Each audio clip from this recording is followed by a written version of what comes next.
Okay, the real estate stats for the month of September are out. We actually got them in a couple of days ago. I just haven't had time to do this video, so I'm going to do it now. And I'm going to try and go quick, starting with the area of Fredericton. So, Fredericton sales for the month of September were down 10% from last year. They're down about 20% from 2022, and they're down about 40% from 2020. That's just the single month data, so it's a small sample size. However, it's worth looking at just because of the discrepancy of the new listings and the sales. Now, with that being said, the new listings were also down, not double digits, but they were down 4.8%, and the active listings were down 12.3%. So it's a very weird market, and honestly, it looks pretty stable. I don't actually sell a lot in Fredericton. I don't sell anything in Fredericton. However, it looks pretty stable, especially when you compare it to the rest of the market in New Brunswick. The average and the median price are down 3.3 and 1.7% respectively, so sitting at 331, 320. I talk about this a lot, but I kind of feel that 320, 330, 335 are more reasonable price points for New Brunswick based off of the wages in the province. Of course, during COVID, a lot of the prices here skyrocketed because people were buying here with non-New Brunswick salaries due to remote work. However, a lot of that is starting to fizzle out. The prices generally have a pretty safe floor, and I think that floor is probably closer to 320, 330 on average. I think once you get towards 350, 360, 370, it starts to get into a little bit of a risky territory. Now, year to date, it's a little bit larger sample size, so it's worth looking at this instead of just the single month data. The sales were up 2.1%, the new listings were up 1%, the active inventory was up 1.7%, and the sale to new listing ratio is 71%, which is actually hotter than last year. Not quite 2022, but definitely not far off. The months of inventory is actually flat at 2.8. Again, not quite 2.3 or 1.8 like what you'll see in 2023 and 2022, but still extremely hot and definitely firmly in seller's market territory. Year to date, the average price is up 8.2%. The median is up 7.5%. So that's sitting at 370K and 360K respectively. The SLPR, the sale to list price ratio, is 100.2%, and the median days on market is 22. This is a very good performance from the market, and I would be surprised if this changes too much. Fredericton is definitely the, I don't want to say the economic hub, but it's definitely where most of the government jobs are centralized. And here in the Atlantic provinces, a pretty significant portion of our economy is in public service. So when you look at markets like Fredericton, it just makes sense. Also, when you consider the military spending going up, CFB Gagetown is, of course, located in Fredericton, well, near Fredericton. All right, now looking at St. John. So St. John, kind of more the same. The sales for the month of September were actually down 4.6%. New listings up 11.3%. However, this is extremely small sample size of under 200 total sales and under 300 total new listing. The sale to new listing ratio is currently at 56.6%, so no longer in seller's market for that month. However, year to date is still strongly in the seller's market territory. Months of inventory continues to creep up at 3.9. The average price at 386 and the median of 350. 350 median seems about right. One thing with St. John is you have a lot of really high-end areas around it like Rosse, which tend to drive up the average quite a bit more than the median. The sale to list price ratio sits at 104%. So again, that's quite significant. It's definitely a strong market in St. John. It was listed as the most exposed city for tariffs in Canada. However, its real estate market has been performing exceptionally well. Year to date, the sales are up 8.2%. The new listings are up 12.7%. Active inventory is essentially flat at 1.7. The sale to new listing ratio is still strongly in seller's market at 67.7. The months of inventory is actually down from last year and the year before at 3.2. Not quite the 2.6 that we saw in 2022, but still very strong and definitely in seller's market territory. The average and the median are up 8.9 and 9.7%, so 368 and 340K. The SLPR in the year is 105.4, and the median days on market is about 3 weeks. So this is definitely where the economic hub of the private sector is in New Brunswick. A lot of people don't necessarily love to acknowledge this, but Irving is a huge company in New Brunswick, and they're responsible for a very large percentage of our private sector jobs, especially the ones that pay well. You also have a lot of really well-paying MB Power jobs. We have a nuclear facility, Point LePro, which is out there, and that generally pays quite well. So St. John, you're going to get a lot of higher end incomes, especially around that Rosse area. Okay, now into Northern New Brunswick. This is a very odd market, especially if you're from Ontario. And I say this every time we look at Northern New Brunswick, but you're going to see numbers here that don't even look like they make sense. So for the month of September, the sales were up 6.5%. New listings were up almost 20%. Active inventory is down almost 8%. The sale to new listing ratio is at 58.2, and the months of inventory is at 5.9. Now, this is technically still in seller's market territory year to date, but for that single month, it's 58.2. That is imbalanced. It's on the upper end of balance, but it's definitely imbalanced. However, this is where you kind of see a good example of months of inventory not always being the best indicator of a market being in a seller's or a buyer's market. The sale to list price ratio at 94.7% is pretty standard for the area. Even in the absolute peak of the market in like 2022, you're seeing like 91.6%. This is just northern New Brunswick stuff. It's a slow moving market. It's not always the most liquid market. So this is actually very strong numbers for the area. But of course, if you're buying in northern New Brunswick, know that you're buying into a market that's not that liquid. Year to date, so the sales are up about 6%. New listings are up about 8%. Active inventory is almost perfectly flat. And the sale to new listing ratio is technically still in seller's market territory at 60% on the dot. Months of inventory is at 6.1. The average and the median price are 235 and 220. Sale to list price ratio of 94.5 and median days on market 50. So pretty standard for northern New Brunswick. It's showing definitely a little bit of a slowdown, but it's definitely, at least right now, quite a bit hotter than it was the last 2 years. Okay, now into Moncton. This is the area, of course, I sell in, so it's the area that's going to be the longest part of this video and the most detailed. I'm going to cover the areas like Riverview, Shediac, Rural Roots, which is sort of everywhere in between the outside and the municipalities of Moncton, Dieppe, and Riverview. And I'm also going to cover the multifamily for the province. But let's just get into Moncton. Okay, so Moncton and area, this is the GMA. This is essentially everywhere within 45 minutes of downtown Moncton. The sales for the month of September were exactly flat from last year. The new listings were essentially flat at 0.2% increase. The active inventory is up 20% almost, so 17.3%. The sale to new listing ratio is still strongly in seller's market territory for the month. However, the months of inventory is beginning to creep up all the way up to 4.6. Now, the average price of $375 and the median of $350 are up 2.9 and 4.5% from last year. I definitely feel that this is quite significant. When you look at 2022, the prices are up 15%. And when you look at 2020, a 70% increase in prices. We're definitely in a very risky territory, in my opinion, right now in Moncton. And I would definitely urge people to be cautious with what they buy to make sure that it checks out based off of the sales data. Now, with that being said, the sale to list price ratio for that month is 96.8, and the median days on market jumped all the way up from 38 to 54. So we're seeing a much softer market, even though it's still technically in seller's market territory. It's definitely softening substantially, and you can really notice this, not necessarily in this 1 month, but year to date, the gap between the new listings and the number of sales. So, of course, the new listings were 0% increase, the sales were 0% increase, but the active inventory is 17% higher than last September. Now, let's get into the year to date. This is a larger sample size, so the sales are essentially flat from last year. It's a 1.4% increase. The new listings are up 8.2%. The active inventory is up 28%. Sale to new listing ratio is 61.2%. MOI is 4.3. The average and median are 380 and 357, which is an increase of about 4 and 2% respectively. The sale to list price ratio is 97.2 year to date, and the median days on market is 38. So it's a market that's definitely slowing down pretty quick. Okay, now onto the single detached. So now that we're getting later in the year, the sample sizes are a little bit larger. And for this section, I'm actually not going to look at the single month data just because it's way too small of a sample size. So the single detached, this is not semis, this is not apartments, this is just detached dwellings entirely.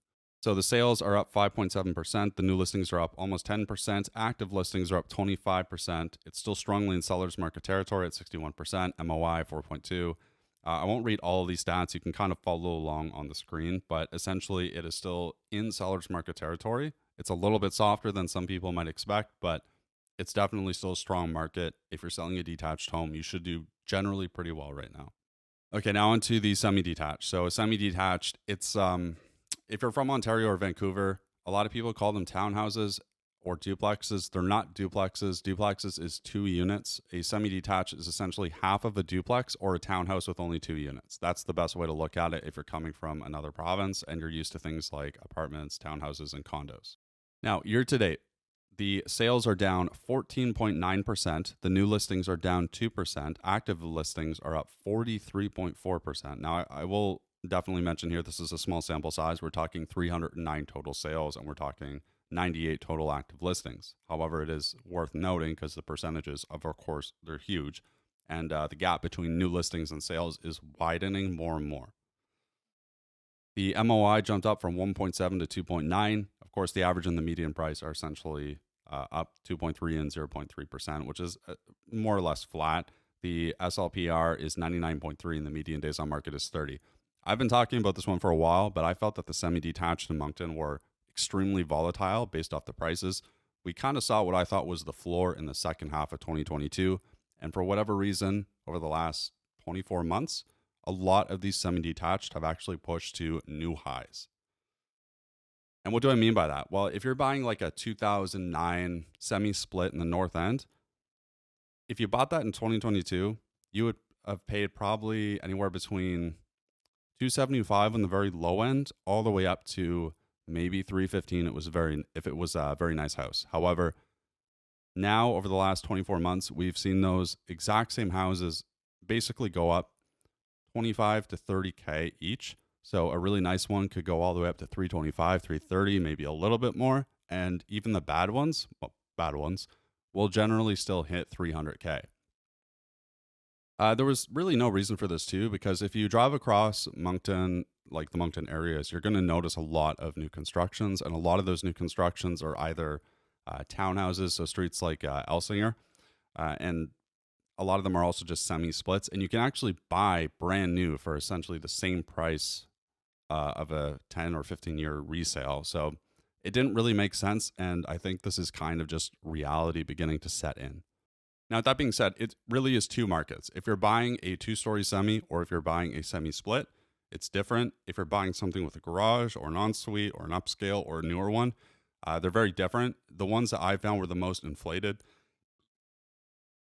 were the 10, 15-year-old semi-splits, the 2-story semis. I call them semi-basics. It's not really an official word, but that's like your 3-bedroom, 2-story semi. Maybe it has a finished basement, maybe it doesn't.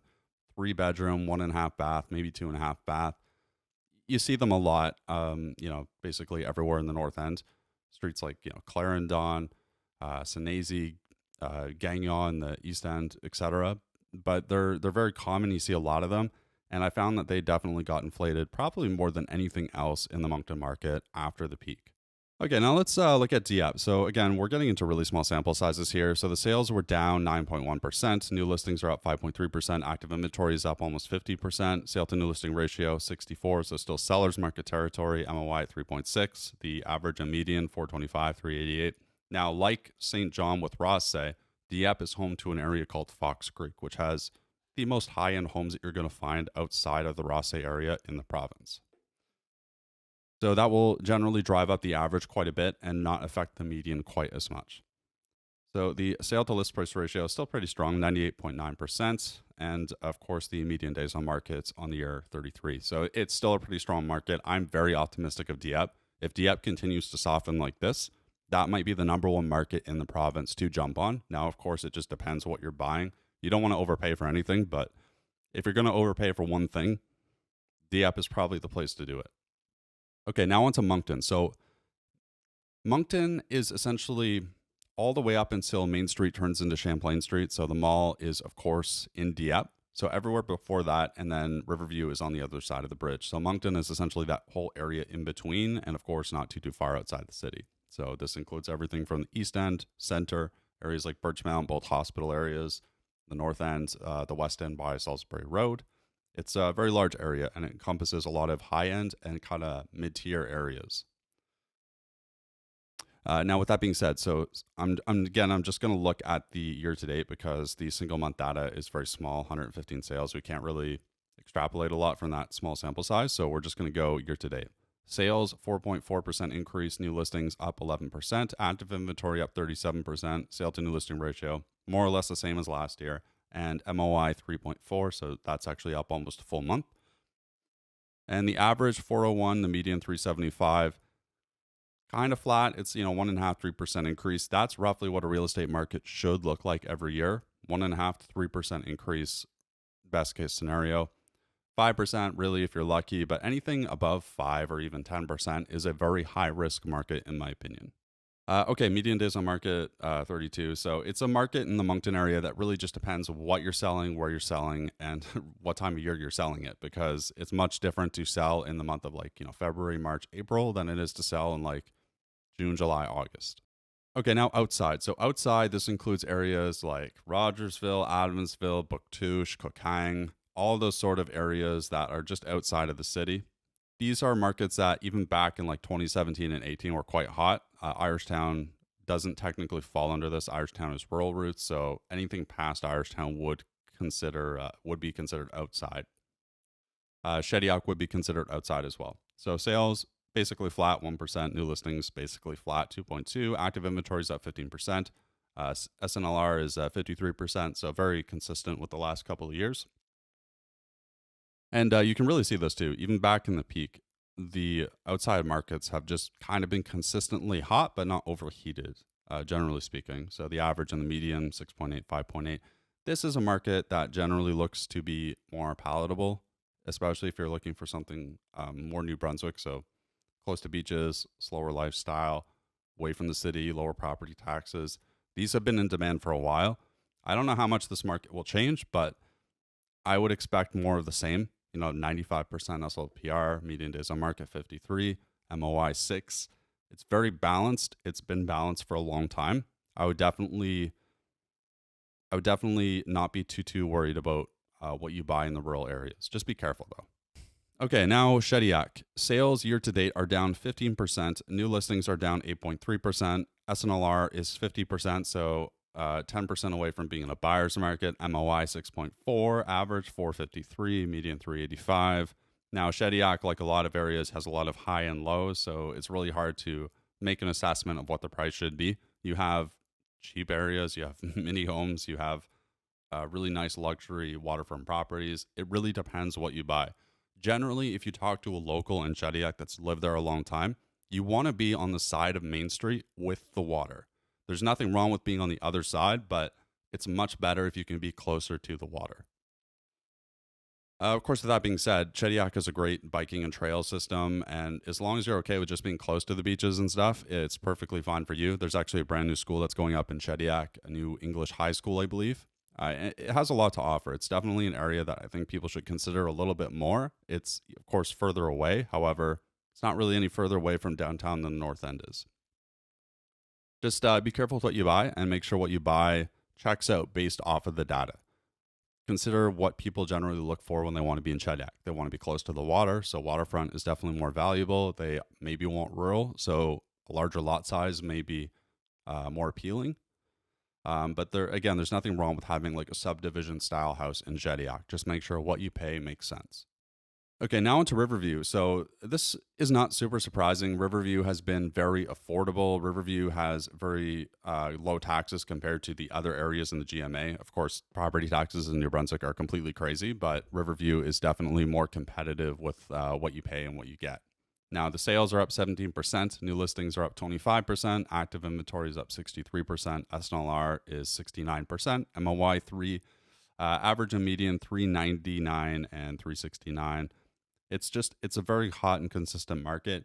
My personal favorite areas in Riverview are towards the west side of Riverview. So Inglewood North and South, Greybrook Estates. However, I also like the central areas around McAllister Park and Riverview Heights. It's really hard to go wrong with Riverview. You can throw a dart at the board and it's hard to find a bad deal in Riverview.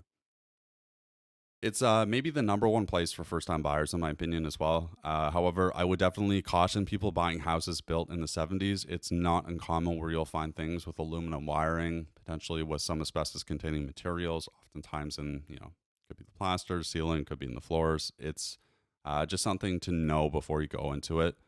But I definitely like this area quite a bit, especially for first-time buyers.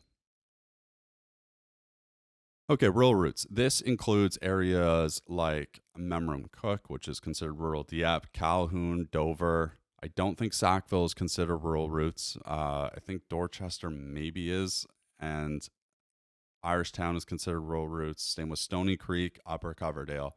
all of those sort of areas that are basically within 15 minutes of the city. This is much like outside, by the way. The sales are up 6%, new listings up 9%, active inventory up almost 20%. This is a very consistent market, just like the outside. When you're buying rural, generally I like to get at least an acre of land unless you're on municipal sewer, and try to make sure that the radon levels are good. Radon levels, make sure they're good no matter what you're buying. Make sure the water quality is good as well. You don't want to buy something on well and septic to have really bad well water. So definitely get the full test, not just the coliform, but also the full mineral. All right, next up too. So Canada rental trends. This is actually posted by rentals.ca. It shows a huge decline in basically all of the markets across the country. So Vancouver's down 7.8%. These are the average asking rents. These are not. We have no way of really knowing what the actual rents are, but these are the average asking rents.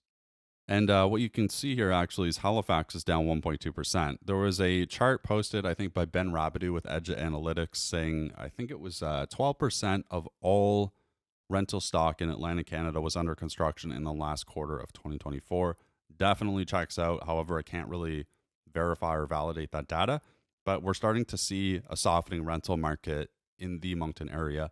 It's definitely something you'll notice if you drive around. You're going to see a lot of things like rental incentives, rent to win. One thing to know, especially if you're a renter, whenever you see a rental incentive that is like first month free, something like that, it usually works out to be about an 8% reduction in rents. They can't always just cut the rents. However, we're starting to see some buildings cut the average rents or cut the asking rents.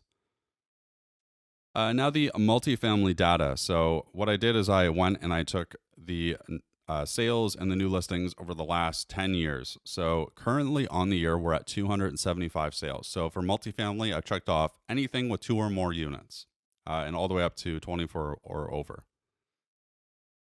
This may or may not include some bungalows with basement apartments. It just depends how they were listed, if they were listed as a duplex or a single family dwelling. However, I don't think it'll make too much of a difference. So sales, of course, 275 on the year. We need to hit 21 more sales to hit our 2017 level, and then number of new listings at 619. So it's very likely that this rental market is going to be in buyer's market territory in the near future. Okay, now with all that being said, the market generally is shifting. I've been saying this for a while. If you've been in the market, you've noticed this. If you're in real estate, you've definitely noticed this. And it's definitely something to consider when you're buying or selling real estate. If you're selling a house, best case scenario, probably will sell in under a month.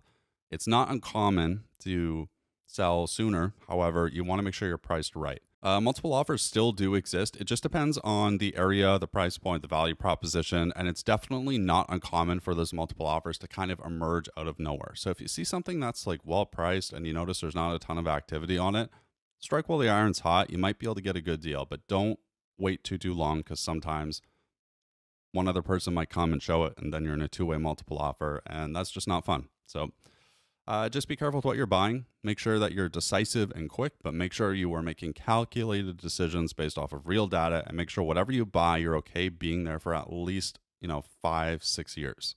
Now, with all that being said, my opinions are my own. They do not reflect other members of the Canadian Real Estate Association, Royal LePage Atlantic, or any other members of affiliated organizations. I am a licensed realtor with Royal LePage Atlantic here in Moncton with the New Brunswick Real Estate Association. If you have any questions, please leave me a comment. If you want to follow along, please subscribe. If you have any requests, please let me know, and I'll cover them in the next video. Thank you very much. And hopefully my audio is fixed this time, because I spent so much time trying to fix this for you guys. And it's tricky. Audio engineering is tricky. So thank you very much. And if you have any tips on this, by the way, please comment, because I could use them. Thank you.